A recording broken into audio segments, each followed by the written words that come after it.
and welcome to another episode of Sphere of Success, the podcast which looks at challenge and adversity in business and how we can overcome that, how we can alchemize all of the issues that we face with God's grace and eternal gratitude to make sure that we look at this as a way to improve, to show resilience, creativity, and making the very best out of a situation that we might think isn't so great to start with. And often hindsight is something which is so good to look back and think, you know what, some of those really big issues are probably the best things that could have happened. And today I have the most incredible lady. She is a beautiful faith-based lady. Her name is Eruvwu Obuaya, and she is somebody who really helps people to have a legacy, not just for their children, but through their children's children, to actually have that financial base, often becoming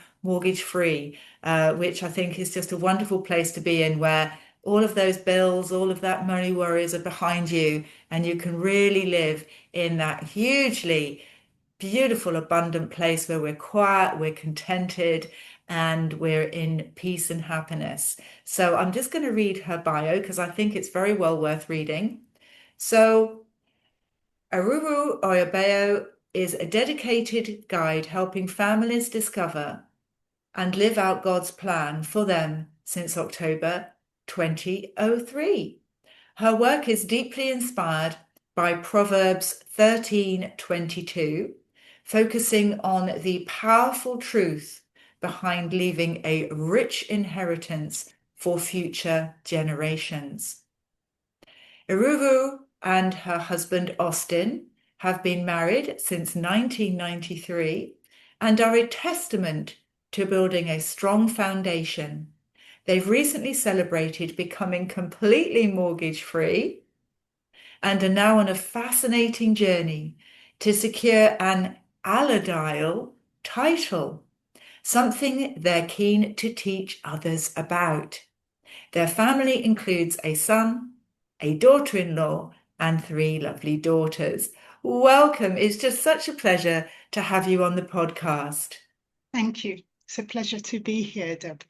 And before we begin, I had to look this word allodial title up because I've been in finance and I hadn't heard of that. So I think it's perhaps a good question to get us stuck in deep dive into what you do. What is an allodial title? Well, an allodial title Oh, is where allodial. Oh, allodial, thank you. allodial. Yeah, that's okay. Because where we can't say it, we can always read it. But the key fact is that here in the UK anyway, where we feel we own our mortgage, especially those who have paid off their mortgages, say, oh, I paid off my mortgage. But the thing is, and I learned this a few years ago, the Crown owns your property. So whether you feel you've paid it off or not, if the Crown owns the land, sorry, not the property, the Crown owns the land. So unless you can physically lift your house off the land, you do not own it. So that's the allodial title. That's where it comes in, where you own it free and clear of the Crown. Oh, and by Yeah, I'm crown. trying to go really layman's Oh terms no, because, please do, because yes, I think that's because the it's a best big word way. anyway. And in Yeah. real life, we need to keep things simple and easy. What is it? And I think I know what you mean, but I'm sure some people, what do they mean by the crown? What is that? What does Oh, we're talking about King mean? Charles now. Hmm. So late Queen Elizabeth owned the land. Now her son Charles has taken over. He owns all the lands. If it's registered to HM registry here in the UK, the equivalent could be the same wherever anyone else is listening from. The registered title goes to the Crown or to whoever it's registered to. So when we say, oh, I have a mortgage, it will be registered with Land Registry. And even though you may have paid off that mortgage, as long as it is listed there as owned by, you've signed a piece of paper to register it, your registration has caused you to give it over. And this is something, so funny enough, you said that you've worked in finance. It's not taught in finance. I No. have a legal background. It wasn't taught in tort law, property law, land law. It wasn't taught to us either. So the thing is, it's information that is out there, but you need to know where to look. Well, yes, and that's something that I hadn't got any idea that when we have our lovely homes and we work hard and we tend to the gardens and perhaps we live in a flat Yeah. or Mm-hmm. something like that, Mm-hmm. and we're bringing up our families and we're thinking Mm-hmm. one day my inheritance would be that I would like to think I could leave this to my family. You're not owning the actual land that it's built on. No, Oh my no. goodness, that That is, was a shocker to me too when I heard it. I thought, what? No, that's not right. And yeah. I Because wanted you think to you do own something your little about it. bit, don't you? Yeah, yeah. Wow. So this Mm-hmm. is everything in the country. It was Mm. that like farmland and Farmland, as long as it's registered, even if you've paid it off, you do not own it. One government law could just come in to just wipe all you feel you own clean off your plate, so to speak. whoa, this is interesting, isn't it? Yeah. So everybody listen up because this Mm. is something really of value that we're Yeah. going to discuss today. And that's, Yeah. I didn't realize that the Crown owns the actual land that your house Yeah. is built on. So Yeah. when people buy land, are they buying the opportunity to use that land, are they? Yes. Yes. Ah, they don't actually Yeah. own the Yeah. land. This is why we hear the term subject being bandied around and we don't really take the time to ponder what does that really mean to me? We are subjects of the crown. Yeah. Well, I Yeah. have nothing against our monarchy. I Me mean, neither. I have nothing against them. It's just, Until they try and take my land. well, do you know, um, this has obviously been going back since way, Robin way, way Hood. It back. makes sense why people like Robin Hood did what he did. Now I know what I know.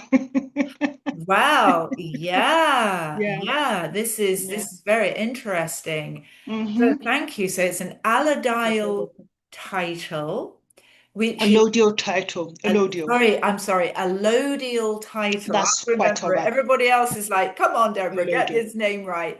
Allodial title. title. And it's the method of actually Owning it, owning your land owning free and from the clear. crown. So you own the property, you own the land on which it is. So they can't come one day with a switch of the law and say, well, we're coming to possess your property, even though you've paid off the mortgage.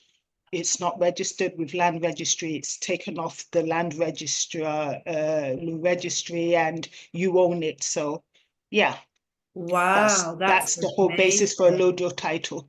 Yeah. Right. And now going into, because you and I are interested in similar things, and even if one isn't a Christian, but believes in the pathway of God, etc., I think this is Hmm. worthwhile listening to because we all have our books and in the Christian faith it's called the Bible. Mm. And you said that you're basing your a lot of what you do around Proverbs 13:22. Hmm. What does that passage actually say? Well, Proverbs 13:22, let me get my glasses and read it for all of us because that's a good question. And yes, to back up what I'm saying so that your listeners right now won't think that I'm just making things up. If anyone is happy to read, go read the SQV Act. I think it's 1866, and you'll find what I'm saying right there. This is the Witch Act? SQV Act. So it's kind of like a French word, and I don't speak any Oh, French, so oh, pardon me. okay. Okay.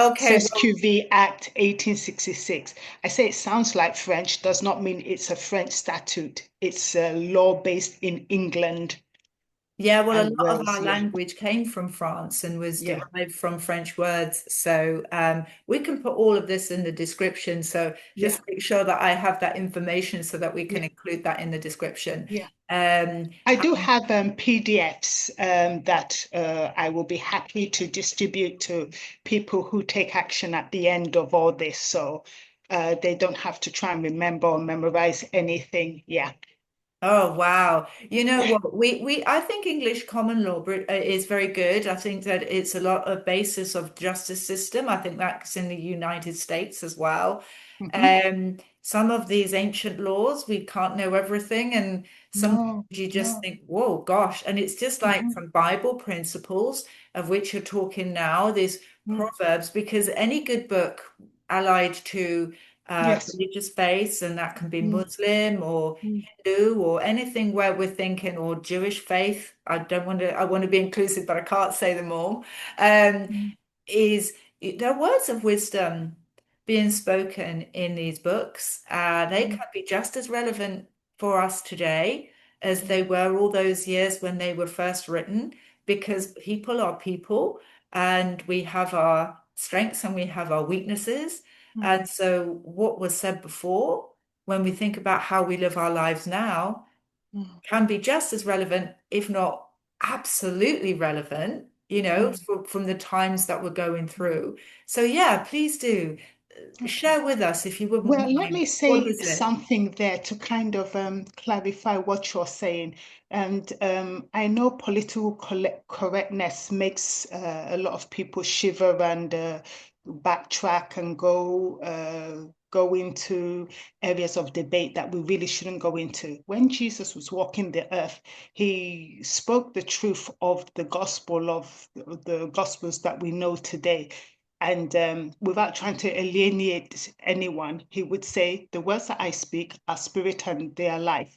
So the thing is, people have a choice to accept or reject it. The Mhm. Bible is the oldest book. We understand all these other faiths, and most of them, as we discussed before, do stem from Abraham. A lot of them will Yeah. connect to Abraham.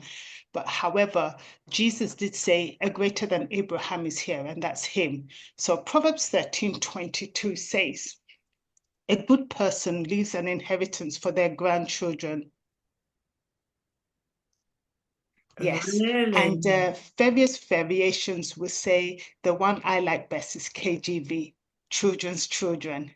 So just to be very clear, it's not just the grandchildren, but you leave your children better off and then their children, so that when you hear stories about, oh, children are living at home longer, they are going to the bank of mom and dad, it makes sense. We are meant to leave an inheritance to our children's children, unless they've gone off to marry. There's no reason why we should. It's a Western thing anyway. You find in Africa and Asia, we're not so keen to kick our adult children out of the house anyway. So, in this context, we leave an inheritance to our children's children. It's integrity mainly. It's wealth, which is physical wealth that we all know, and and and so many other things that we leave to our children, so that long after we've gone, the legacy of faith lives on, the legacy of wealth lives on, and other things that God wants to use a parent to distribute through their bloodline continues. And if every generation knew this and actually did that for their children's children and their children's children and their children's children, then we have a chain reaction, don't we? Mm. Yeah. Running through, so that actually poverty Mm. and hardship Mm. will be often a thing of the past, because if we keep this with our legacy. And something else I wanted to touch upon is you were saying, for legacy, not comfort, Yeah. in the work that you do. Mm. This again is a principle where of course we like nice things, don't we? But always Yes. a nice holiday or new Hmm. clothes, Hmm. especially to spoil others.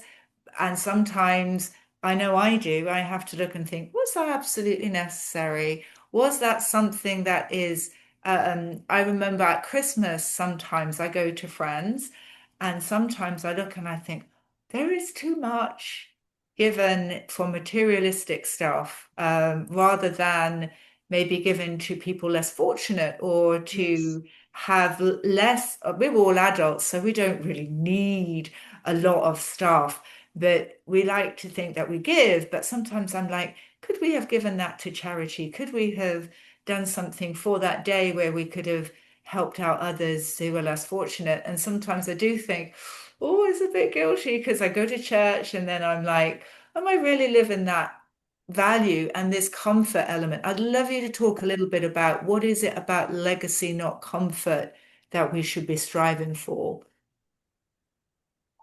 So I don't think they are separate from each other, actually. You can still be comfortable leaving a legacy to your children's children. It's not a case of you scrimping Mm. and saving, and when the children are old enough, you're worn out and half dead because that's what you did. You avoided comfort so that they can have a better life. Every good parent should have that goal and aim to allow their children have a better life than they did. But I wouldn't say you would have to do it to the um, what is it, to the expense of your comfort. So legacy would be looking at multiple income streams. I recall us mentioning, touching on it, and you said you didn't know it's in the Bible, Ecclesiastes 11:1 and 2.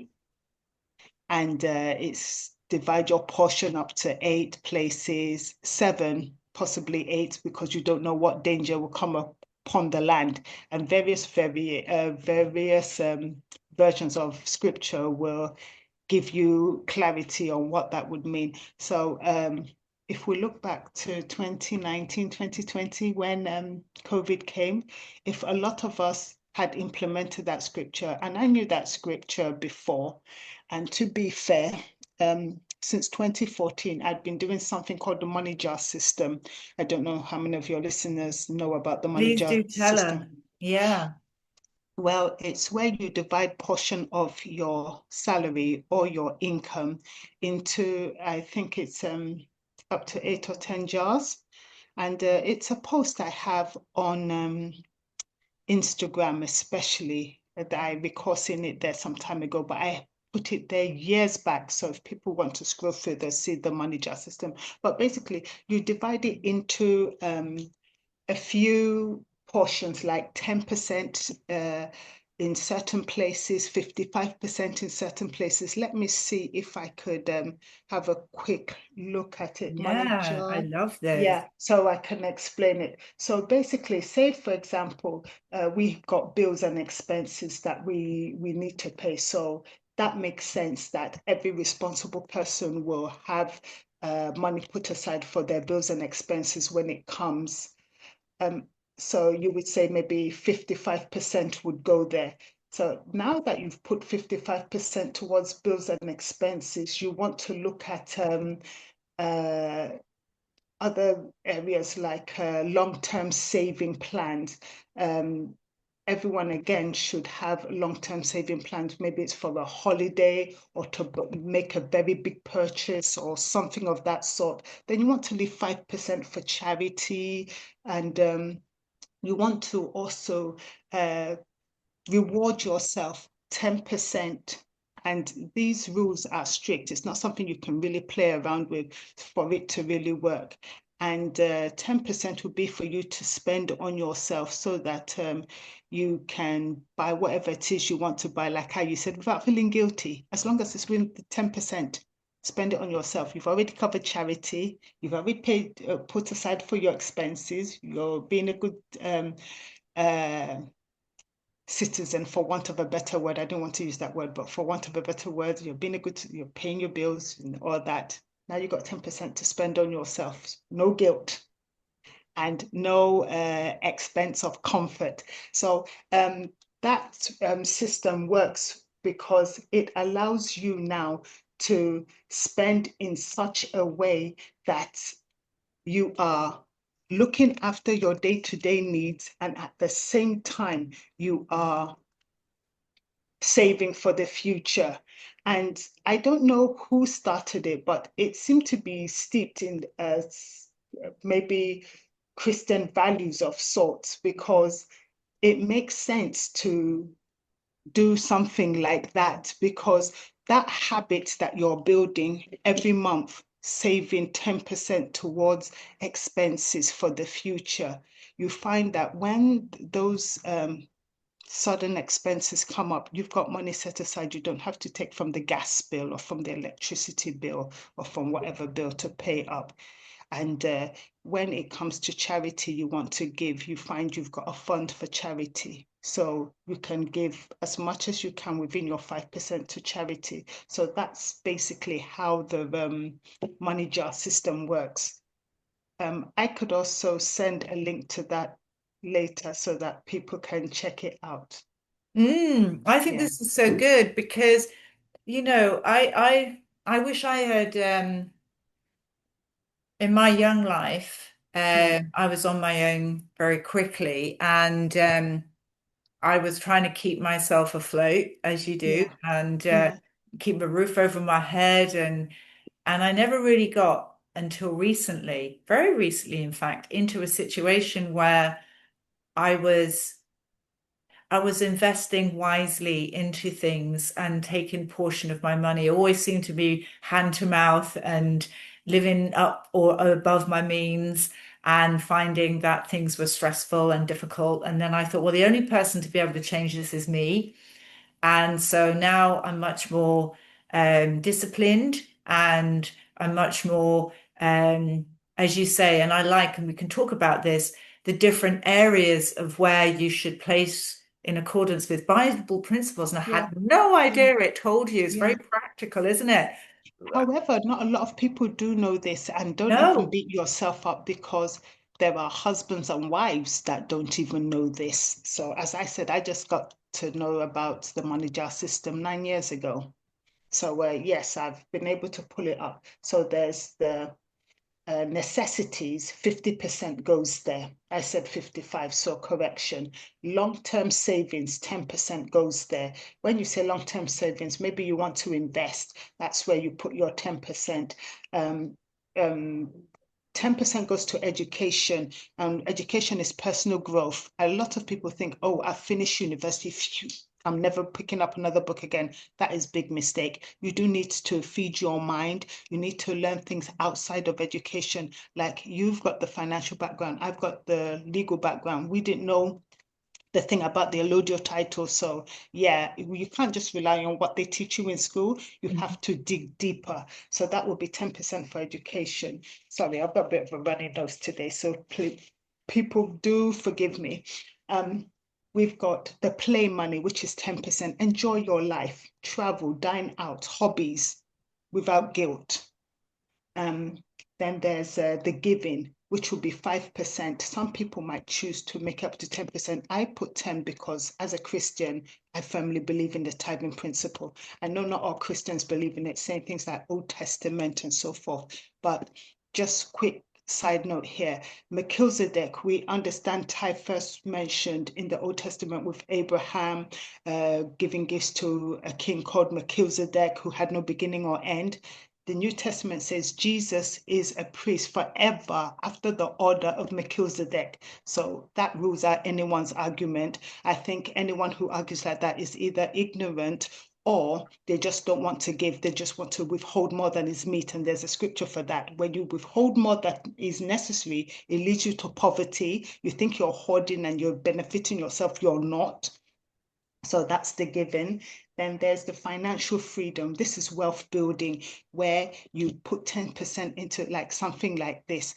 Oh, Eru might have some information that is important to me. Now she's going to ask, because I will, if anyone comes up to me, going to ask for a fee. 10% could go towards that.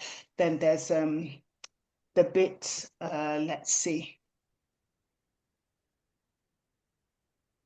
That's it. So there are 6 jars. Some people would have 7, but 6 jars is what the money jar system talks about. But after learning that, with what I know from Ecclesiastes chapter 11, I try and have up to 7. And for me, practically, how does that work? Bank Mm. accounts.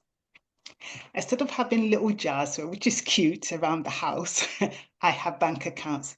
This bank account is for that. That bank account is for that. And that's how people can start. Start with £1. start with 50p, start with 20p. The thing is, it's a habit that you Yeah. can build on, and it can only get better.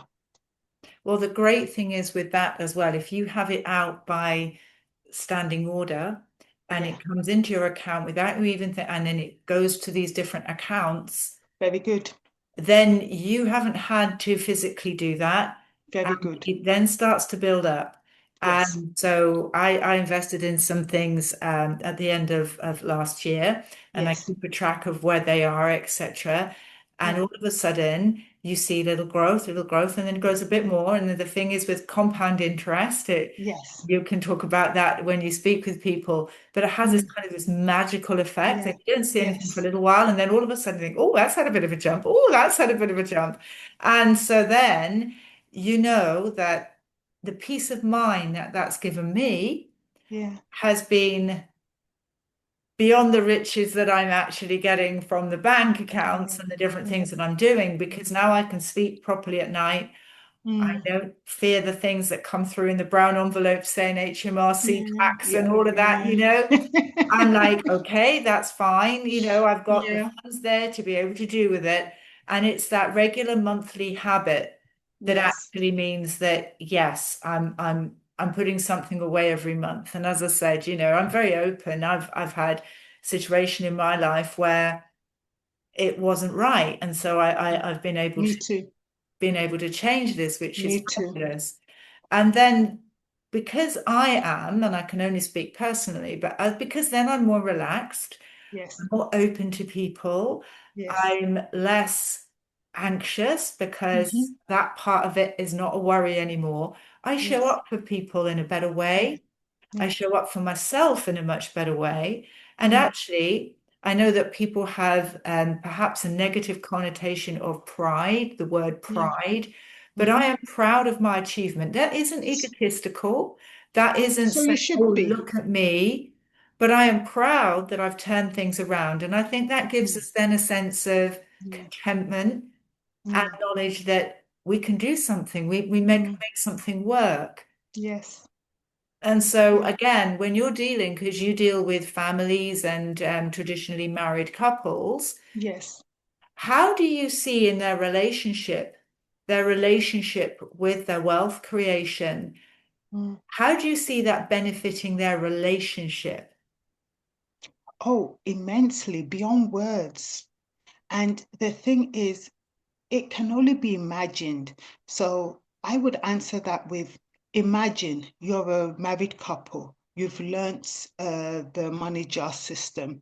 You're doing what Ecclesiastes 11:1 and 2 has said. You're now starting from this month to divide your income up into 7, even 8 portions, because the Bible says you don't know what evil will come upon the earth. Look at what happened with COVID. So you've got that cushion, you've got that protection. You have no worries about if I lose my job or my wife loses her job, or if the children need hospital care, about the children's future, what's going to happen. You don't have those worries anymore.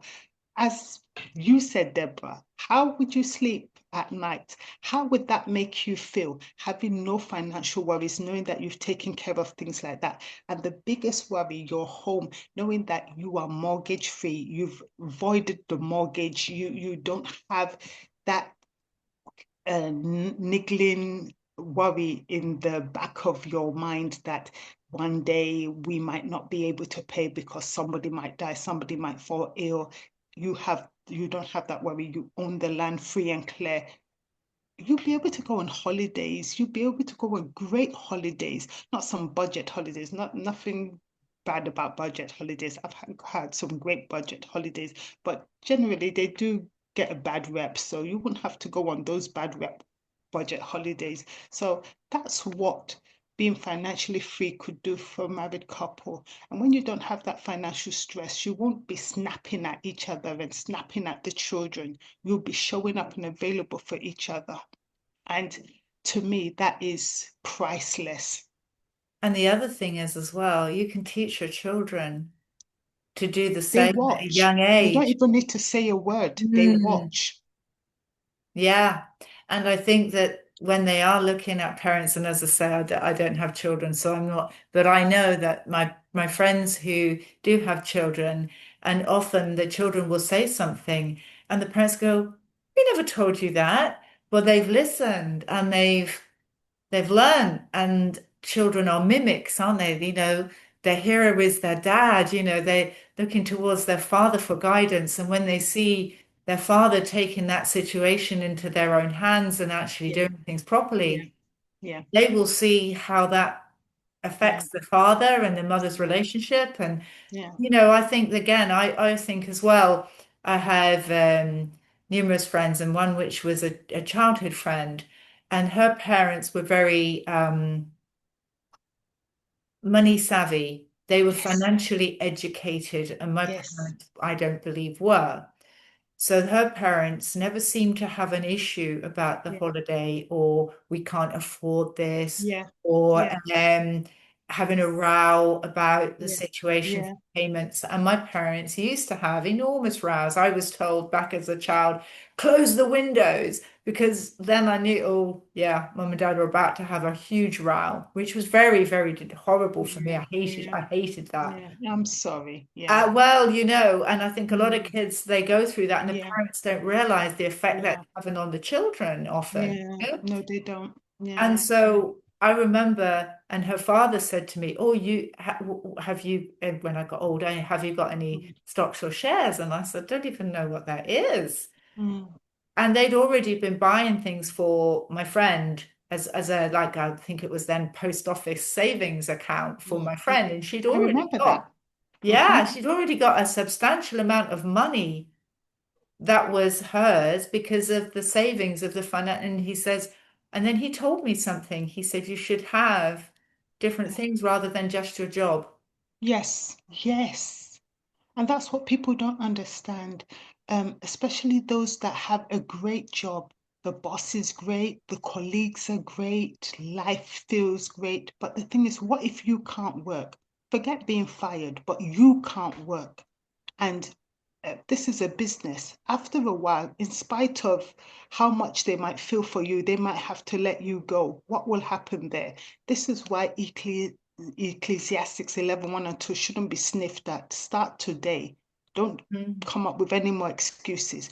When you, instead of saying, I can't afford this, we can't afford this, what can we do? This is something I learned from Robert Kiyosaki around 2005, Rich Dad, Poor Dad, and the cash flow quadrant. He had two fathers, basically, for those who don't know about him.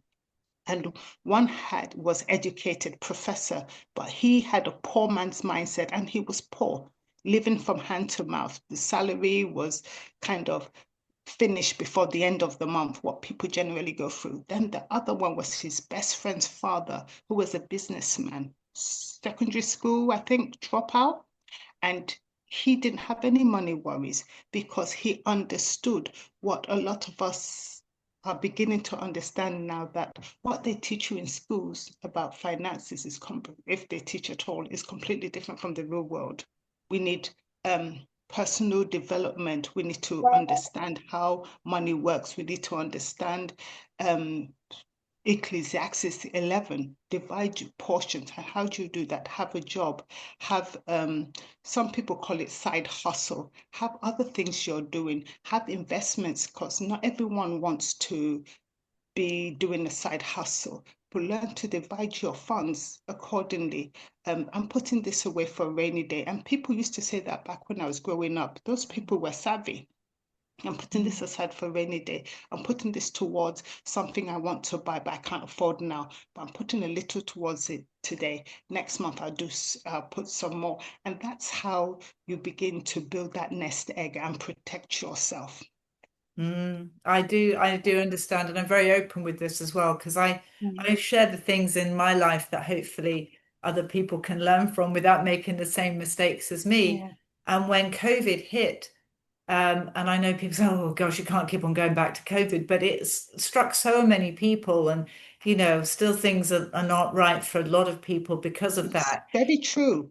And How can so, we not go back to it, is what I say. well, The Spanish flu, that was history. Then we had yes. COVID, that's new history. So yes, we will keep going back to it. It's a lesson that many of us still need to learn. Well, So, absolutely, yeah. because the work that I was in could not survive under the COVID issue. I was Mm, involved with helping a lot of people who had to travel. mm, It was management consultancy internationally, and they yeah. needed to get on aircraft. They needed to be in other people's offices to see how they could Hmm. help them. And of course, all that stopped. And this is Yes. before Zoom became Yes. an everyday thing. Yes. And in a lot of cases, that still would not have been able to take the Yeah. place of actually being physically with the people. So all of Yes. that work dried up literally overnight. Yes.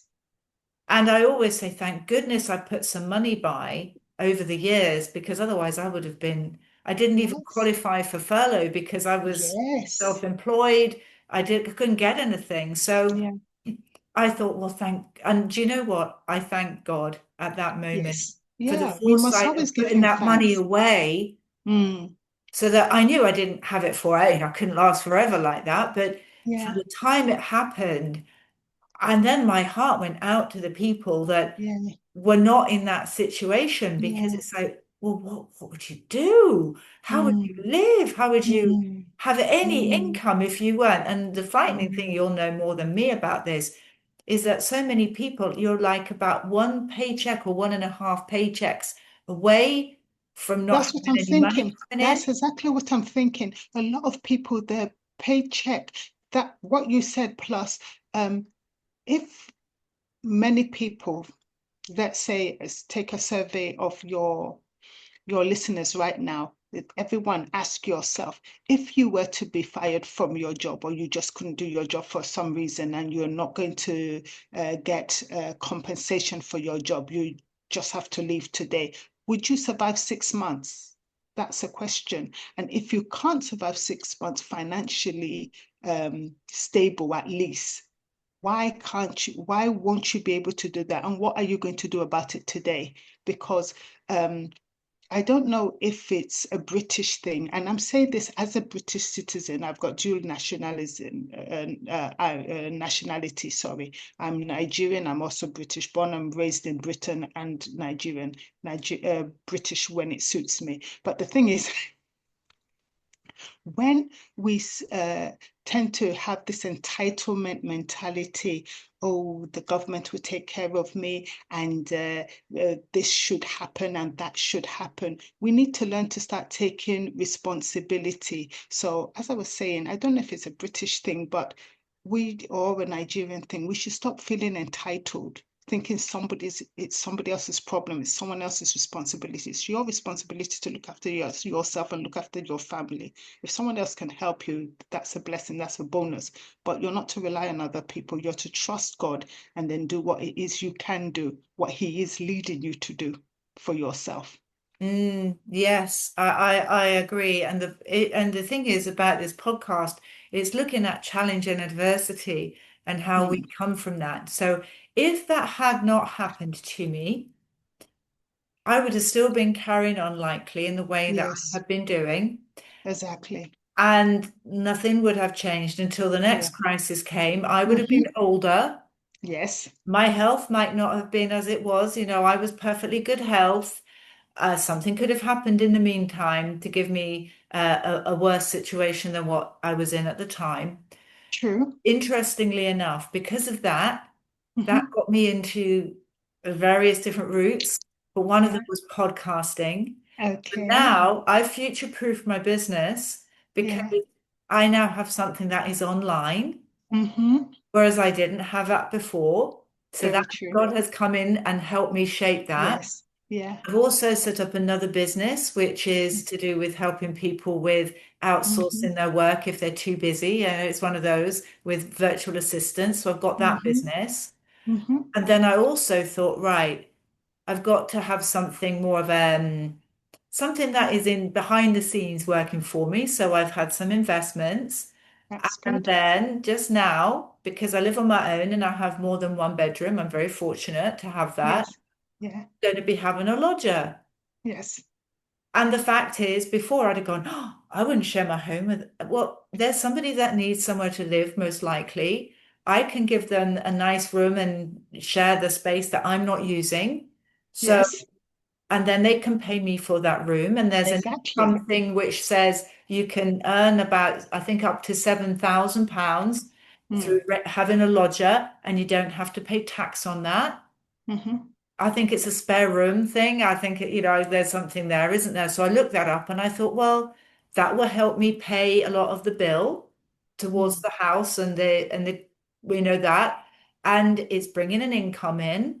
And then I know as well, because I'm single and I live on my own for the time being, and I'm not after them to look after me. But if I had an accident or what have you, I don't know how Yeah, I would know. In a exactly. lodger in my home, Yeah, it would know if I wasn't well. So at least they can alert yeah, somebody. yeah, So I'm like, oh, my whole mind shifted then, and it opened up new areas. yeah.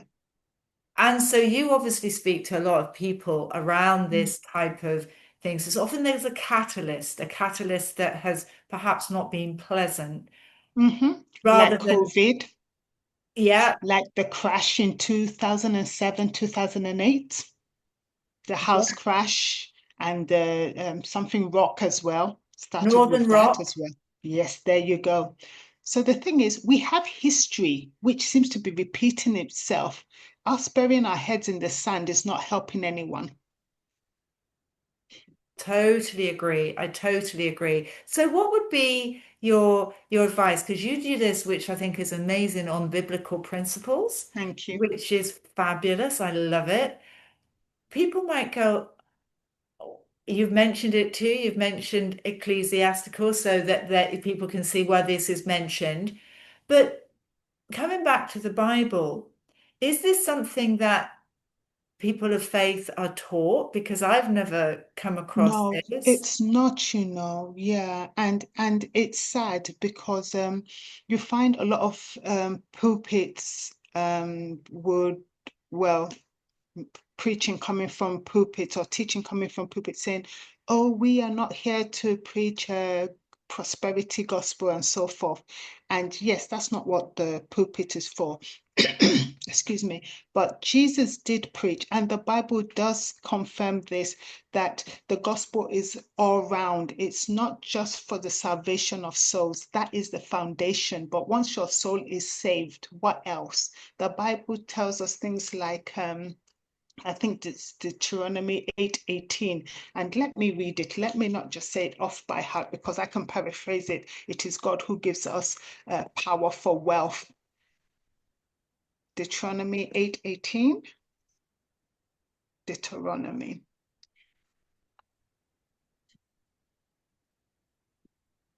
And that's the beauty of Google. So use technology. Technology can be used for so Yeah. many beneficial things. So it says, remember the Lord your God, for it is he who gives you the ability to produce wealth. So, wealth, I know a lot of people are making wealth without God, but would you, having the choice, would you rather be wealthy through God's power and ability in you or through some demonic power? Because if there's a God, there is a devil. So, which one would be enduring? Which one would be long lasting? I would say the one that I get from God, and that's the one that will not come back to bite me, if you will. So, yes, why not? So there's that scripture. And some people again might say, but that's Old Testament. I recall um, backing this up in the New Testament as well. If I can find it, bear with me.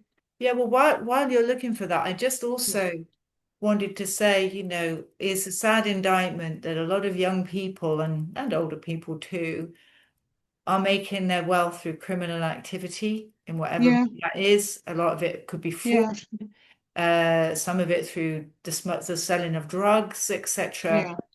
Selling themselves. Yeah, selling themselves. But yeah, yeah, ultimately, yeah. that does not create contentment and happiness Or and lasting freedom, wealth. because you all have to look over your shoulder for the rest of your life to see if somebody's out to get you, to harm you. When you do something in the way that is in God's grace, then you can stand proud and Yeah, be, you can. and you know that you're And you're not in look the over your truth. shoulder, as you've just said. Yeah. And so, some people are very hungry for fame, Mm, people for the money.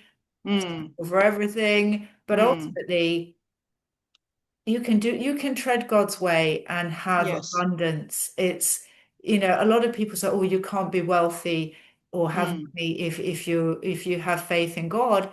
And Mm. actually it's kind of like the opposite. I'm like, my business has never flourished more. I have never been in such good health and in such a good Mm-hmm. positive mental state to be able Yeah. to do this work.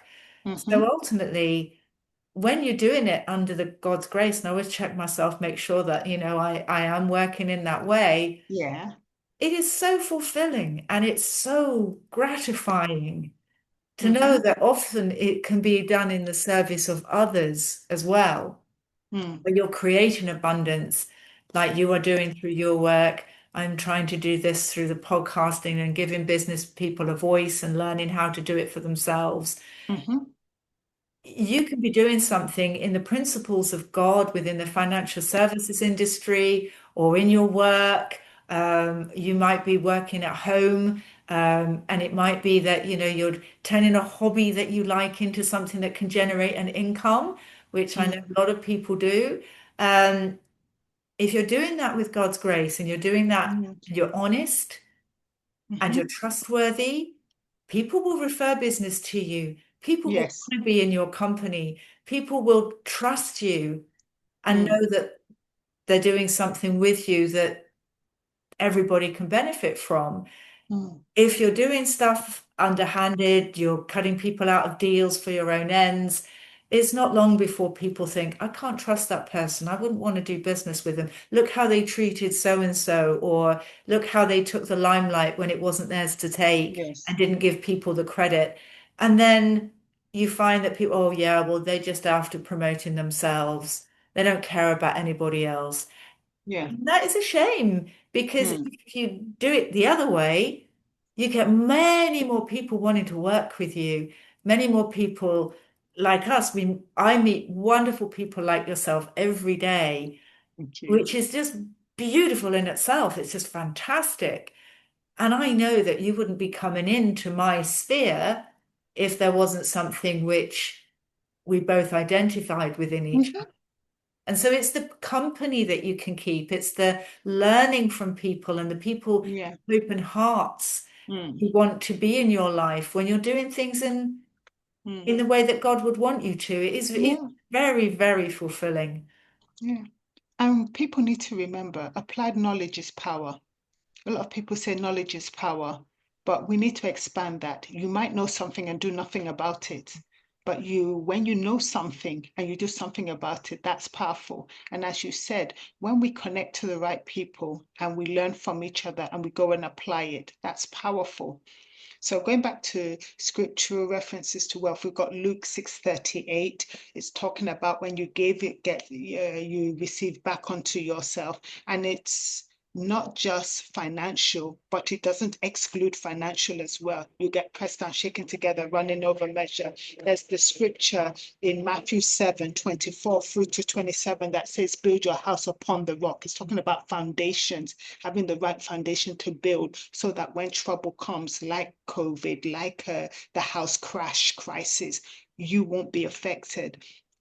Even Jesus, while he was walking the earth, he did not tell people that wealth was evil, wealth was bad. No, what he was saying when he said that it's hard for a rich man to go to heaven because when the quote was it's easier for a camel to go through the eye of a needle than for a rich man to go into heaven. He was not saying that it's bad to be wealthy. What he was saying is that with the mindset that a lot of rich people have, that's what will make it hard for them to go into heaven. That's self-sufficiency.